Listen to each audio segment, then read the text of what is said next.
Emmanuel Macron à Amiens, c'est le Père Noël en campagne, juge le député François Ruffin.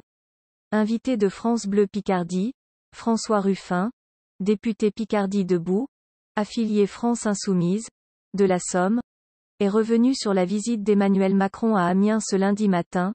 C'est le Père Noël en campagne.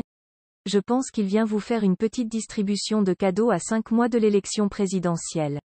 Donc, il est évident qu'on reçoit un président candidat, détaille l'élu Picard. Point. Il est venu à Amiens régulièrement. Il est venu 3 fois sur le site de Whirlpool. 3 fois il a menti aux ouvriers. 3 fois ça a été des déconfitures à la suite. Je ne sais pas s'il est souhaitable qu'il en fasse davantage.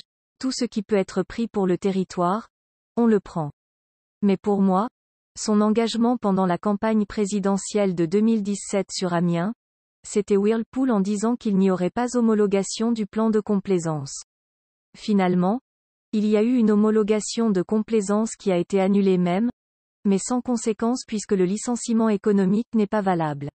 Mais voilà, donc, je regarde moi notamment le président Macron à l'aune du candidat Macron qui est venu à Amiens centralement sur le dossier des Whirlpool.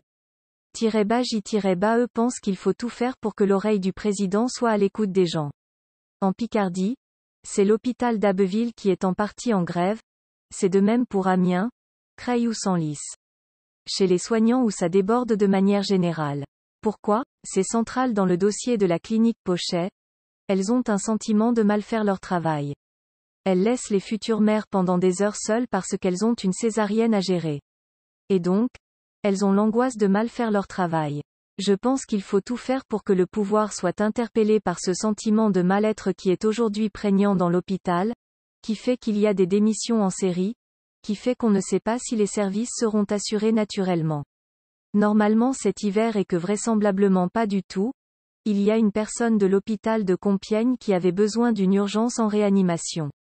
L'infirmière a dû appeler 21 services dans les Hauts-de-France pour trouver une place en urgence réanimation. C'est dire comment on a un hôpital qui est aujourd'hui sous l'eau. Et moi, je regrette que Emmanuel Macron se rende pas à l'hôpital d'Amiens, à l'hôpital d'Abbeville, à l'hôpital de Creil ou à l'hôpital de Senlis pour dire qu'il était en première ligne.